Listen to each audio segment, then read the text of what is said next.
Hello friends, welcome to my channel. आज की video में हम नर्सिंग केस स्टडी देख रहे हैं इंटेस्टाइनल ऑब्स्ट्रक्शन के टॉपिक पर। आप अगर केस प्रेजेंटेशन बनाना चाहते हो तो भी आप इसको देखकर इसकी हेल्प से बना सकते हो। अगर आप केस स्टडी बनाते हो, केस प्रेजेंटेशन बनाते हो तो एनसीपी की तरह ही थोड़ा बनता है वो।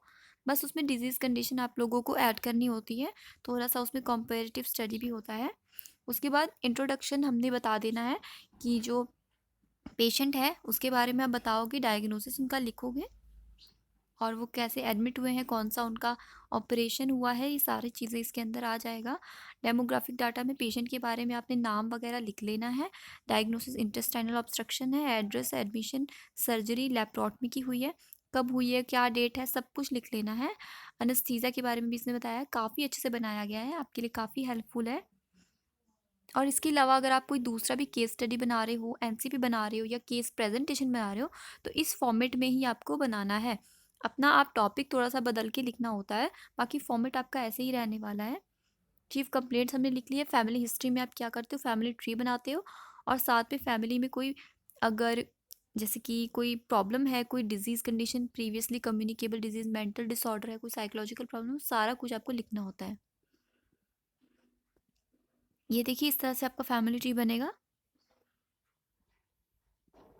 फैमिली कंपोजिशन में फैमिली मेम्बर्स के नेम आते हैं, पेशेंट से क्या रिलेशनशिप है उनका वो लिखना है, age, gender, marital status, education, occupation और हेल्थ स्टेटस। उसके बाद फैमिली की कितनी इनकम होती है महीने में या फिर एनुअल इनकम, वो आपको लिखना है। उनका रिलीजन, हाउसिंग फैसिलिटी किस तरह की है, यानी कि कच्चा हाउस, पक्का हाउस, जो कम्युनिटी में हम लोग पढ़ते हैं वो चीज़। बाकी फूड प्रैक्टिस भी इसमें बताया गया है, क्या क्या वो यूज़ कर रहे हैं, वेंटिलेशन घर का कैसा है। बर्थ हिस्ट्री के अंदर चाइल्ड की बर्थ हिस्ट्री इसमें आएगी, यानी कि प्री नेटल, नेटल और पोस्ट नेटल हिस्ट्री। ठीक है, नेटल में क्या आएगा, प्री नेटल और पोस्ट नेटल तो आप समझते ही होंगे। नेटल जो डिलीवरी के दौरान की हिस्ट्री होती है, यानी पेशेंट की जब से डिलीवरी हुई, सॉरी जैसे ही चाइल्ड की डिलीवरी हुई तो वो कैसा फाइंड आउट हुआ, उसका वेट कितना था, उसका रिफ्लेक्सेस कैसे प्रेजेंट थे, कलर कैसा था बॉडी का, वो चीज़ इसमें आ जाता है। और आपका स्कोरिंग जो हम लोग करते हैं वो सारी चीज़ आप लोग इसमें ऐड कर सकते हो। ओके, डाइट हिस्ट्री जो फैमिली की रही है और बच्चे को कैसे कैसे फीड दे रहे हैं, कैसी कंडीशन है, वो कैसी डाइट लेता है, वो इसमें लिखेंगे। एलिमिनेशन पैटर्न के अंदर बाउल हैबिट्स आ जाती हैं और जो यूरिन होता है उसके बारे में सारा कुछ एलिमिनेशन के अंदर ही आएगा ये चीज़ें। उसके बाद है डे हिस्ट्री,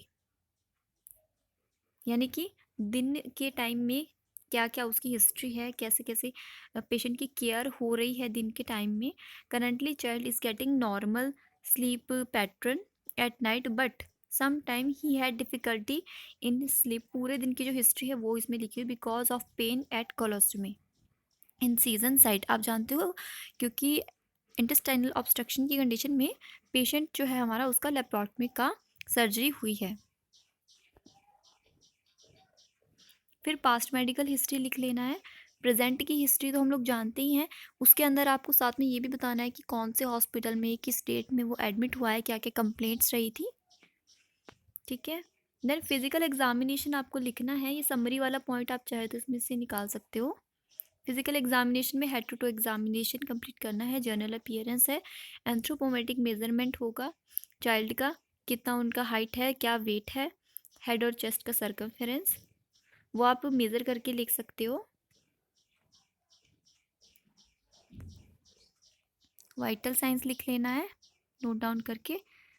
देन असेसमेंट जो है हेड टू टू आ जाएगा यहाँ पे। इंटेगुमेंट्री सिस्टम की करेंगे, यानी कि स्किन का जो होता है। उसके बाद nails, hair, head and neck के बारे में, ईयर्स के जो जो कुछ प्रॉब्लम अगर फाइंड आउट होती है ड्यूरिंग द फिजिकल एग्जामिनेशन वो आपको नोट डाउन कर लेना है।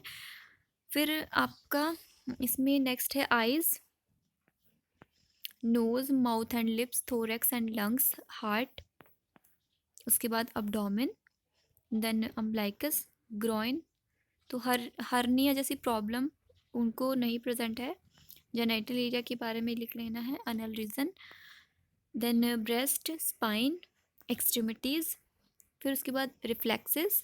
रिफ्लेक्सेस में ज़रूरी है क्योंकि ये जो आपका केस स्टडी बना रहे हैं हम, वो एक चाइल्ड का है पीडियाट्रिक में आप ये आराम से बना सकते हो। अगर आप मेडिकल सर्जिकल नर्सिंग में बना रहे हो, किसी आप अडल्ट का एनसीपी केस स्टडी बना रहे हो, तो रिफ्लेक्सेस लिखने का नीड नहीं है, इसको आप फिर हटा भी सकते हो। मेंटल स्टेटस के बारे में आपको लिख लेना है, यानी कि उनका ओरिएंटेशन कैसा है, वो कॉन्शियस है या फिर अनकॉन्शियस है। पेन असेसमेंट इसमें हम लोग करेंगे, तो इसमें जो पेन का रेट दिया गया है वो 4 दिया गया है, यानी कि काफ़ी ज़्यादा पेन बच्चे को है। इन्वेस्टिगेशंस में आ जाइए। इन्वेस्टिगेशन जो आपके पेशेंट की आपको फाइल में मिलती है वो आपको लिख लेना है, जो जो भी इन्वेस्टिगेशन उनकी हुई है। मेडिकेशन के अंदर काफ़ी अच्छे से बताई गई है, इसमें सारी ही मेडिकेशन, साइड इफ़ेक्ट और नर्सिंग रिस्पॉन्सिबिलिटी भी है। जो इंजेक्शन है वो बता दिया, एंटीबायोटिक एक इंजेक्शन है, ठीक है। 2-3 इंजेक्शन एंटीबायोटिक के बताए हैं इन्होंने। पेंटॉप का बता दिया एक इंजेक्शन, सॉरी पैरासीटामोल है ये, एंटीपायरेटिक। नेक्स्ट है रैंटेक, जो कि एंटासिड में आएगा। अमीकासिन भी एंटीबायोटिक आ गई। तो ये जो है कुछ ड्रग्स हैं। उसके बाद डिजीज़ कंडीशन यहाँ से स्टार्ट हो गई है। डिजीज़ कंडीशन में लिखना ज़रूरी है क्योंकि ये केस स्टडी है, या फिर आप केस प्रेजेंटेशन बना रहे हो तो भी इस तरह बना सकते हो। इसमें इंट्रो डेफिनेशन बताना है कि इंटेस्टाइनल ऑब्स्ट्रक्शन जो होता है वो होता क्या है। तो ये पार्शियल होता है या फिर कंप्लीट होता है blockage of the bowel that result in failure of intestinal content to pass through. Intestine में जब ब्लॉकेज हो जाता है तो जो भी कंटेंट होता है इंटेस्टाइन में प्रेजेंट वो पास नहीं हो पाता। इससे क्या प्रॉब्लम हो जाती है, इंटेस्टाइनल ऑब्स्ट्रक्शन की प्रॉब्लम हो जाती है, चाहे इसका जो भी रीज़न रहा हो। फिर उसके बाद कॉजेज़ बता देने हैं, जो भी इसके कॉजेज़ हैं इंटेस्टाइनल ऑब्स्ट्रक्शन के, पेशेंट में क्या कॉज है वो हम लोग लिखेंगे। तो ये आपके कॉजेज़ आ गए, इसमें जितने भी कॉजेज़ हैं आप देख सकते हो। तो पेशेंट में जो कॉज फाइंड आउट हुआ, the cause of faecal impaction in my child is faecal impaction, ये इसमें बताया गया है। जो कि पेशेंट की पिक्चर में हमने फाइंड आउट किया कि उनमें ये जो कॉज है वो मेन रहा है। ये भी कॉजेज़ ही कंटिन्यूसली चल रहे हैं, किन किन कारण से इंटेस्टाइनल ऑब्स्ट्रक्शन होगा। उसके बाद सिम्टम्स हैं, तो जो आपकी बुक में सिम्टम आप देखते हो वो लिख लेना है। साइड में आपके पेशेंट में जो सिम्टम आपको दिखा, इसकी एब्डोमेन पेन है, वॉमिटिंग और स्टूल पास नहीं कर रहा है, वो लिख लिया। डायग्नोस्टिक इवैल्यूएशन, तो जो चाइल्ड के अंदर हुआ ब्लड टेस्ट हुआ है, उसका एक्सरे हुआ है। इसके अलावा क्या क्या होने चाहिए, क्या क्या है कि एक्सरे होगा एब्डोमेन का, सीटी स्कैन, अल्ट्रासाउंड हो सकता है इसके अंदर में। रेडियोलॉजी जो भी इन्वेस्टिगेशन है वो कॉन्ट्रास्ट करा सकते हैं इसमें, अनीमा और स्मॉल बाउल सीरीज़ और सीटी स्कैन। तो काफ़ी सारे इसके डायग्नोस्टिक टेस्ट हैं जो कराए जा सकते हैं। कोलोनोस्कोपी भी है इसमें। फिर उसके बाद आ जाती है ट्रीटमेंट। ट्रीटमेंट में जो चाइल्ड में हमने देखा है वो एंटीबायोटिक्स दिया, उनको फ्लूइड्स दिया, सर्जिकल ट्रीटमेंट भी हुआ है। और बाकी आपकी बुक पिक्चर में जो आपको बुक में नज़र आता है वो तो आपको लिखना ही होगा।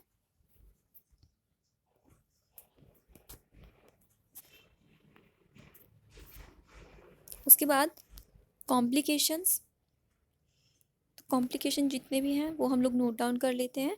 पेशेंट के अंदर जो कॉम्प्लिकेशन आपको लगता है, फाइंड आउट हुआ है कि हाँ ये कॉम्प्लिकेशन देखने को मिल रहा है, तो आप लोग नोट डाउन करोगे।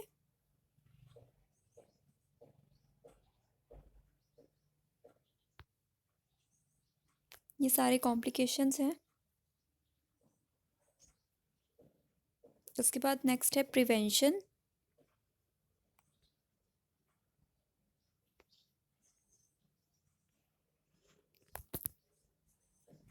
इसके बाद जो आप देख रहे हो वो नर्सिंग डायग्नोसिस आपको लिखना होता है। तो उसमें असेसमेंट होता है, सबसे पहले असेस करना होता है पेशेंट की कंडीशन को। नर्सिंग डायग्नोस आपको बनाना है, एंग्जाइटी का बन जाएगा एक डायग्नोस पहला। उसके बाद रिड्यूस एंग्जाइटी करने का हमारा गोल रहेगा। इंटरवेंशन आपको बनाने हैं, इम्प्लीमेंट करना है, रैशनल लिखना है और एक्सपेक्टेड आउटकम, या लास्ट में आप इवेलुएशन लिख सकते हो इस जगह पे। काफ़ी अच्छे से इस पे बनाया गया है, तो यहाँ से आप काफ़ी अच्छे से नोट कर सकते हो। और लैंग्वेज भी इतनी टफ नहीं है, आपके समझने लायक है पूरी। अब हम देख लेते हैं नेक्स्ट डायग्नोसिस। तो नेक्स्ट जो है इसमें constipation related to intestinal obstruction का डायग्नोस है। इसके लिए जो जो आपको प्लान करना है, इंटरवेंशन करना है, वो हम लोग नोट डाउन करेंगे। उसके बाद इम्प्लीमेंट करना है अपने प्लान को और रैशनल बताना है, एंड देन इवेलुएशन।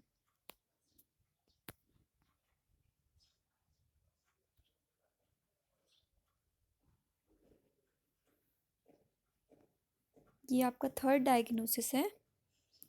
इसमें लिखा गया है abdominal discomfort related to constipation.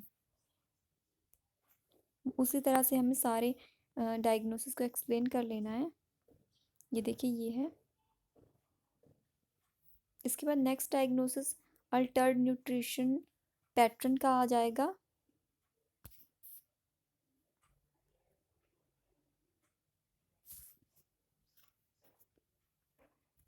Next knowledge deficit का डायग्नोस आएगा। ये डायग्नोस आप हर एक अपना एनसीपी में डाल सकते हो।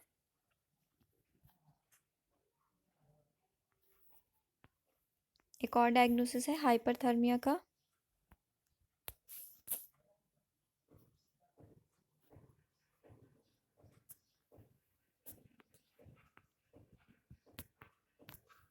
नेक्स्ट है pain related to surgical incision wound. यानी कि इसमें काफ़ी सारे डायग्नोस आप बना सकते हो, कोई 3 4 या 2 डायग्नोस बना के आपको छुट्टी नहीं कर लेनी है। आप और भी बना सकते हो इसमें, क्योंकि बन सकते हैं, काफ़ी सारे बन सकते हैं। सर्जरी हुई है उससे रिलेटेड बन सकता है, इंटेस्टाइनल ऑब्स्ट्रक्शन की प्रॉब्लम है तो कॉन्स्टिपेशन से रिलेटेड और बन सकता है, एनोरेक्सिया का बन सकता है। बहुत इसमें डायग्नोस बन सकते हैं। फियर एंग्जाइटी का तो साथ में बन ही जाएगा, और 2 4 आप ऐसे ही एक्स्ट्रा ऐड कर सकते हो। तो जो भी आपको इनमें से अच्छे लगते हैं, सही लगते हैं, वो आप लिख लो, क्योंकि काफ़ी इसमें डायग्नोस मिल गए हैं। ये भी एक और डायग्नोस है। तो जो आपको ठीक लगते हैं उनमें से आप 3 उतार लीजिए या फिर 4 उतार लीजिए। ऐसा नहीं है कि सारे ही उतारने हैं इसमें, तो काफ़ी सारे हैं। क्योंकि fluid volume deficit to dehydration, जो जो आपको ठीक लग रहे हैं, जो आप शॉर्ट में करना चाहते हो तो वैसे कर लीजिए। पूरे उतारने का भी इतना नीड नहीं है। ये देखिए कितने डायग्नोस बढ़िया बढ़िया हमको मिल चुके हैं इसमें।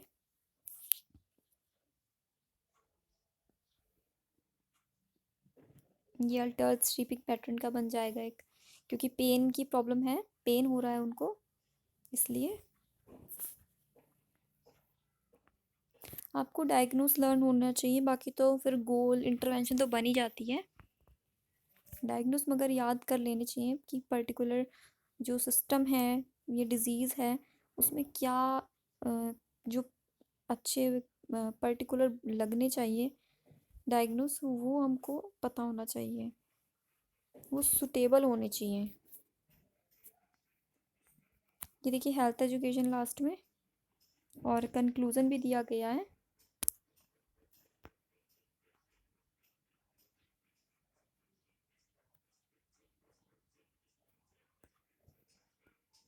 बिब्लियोग्राफी भी है इसमें, इनमें से 2 3 बिब्लियोग्राफी आप आराम से उतार सकते हो।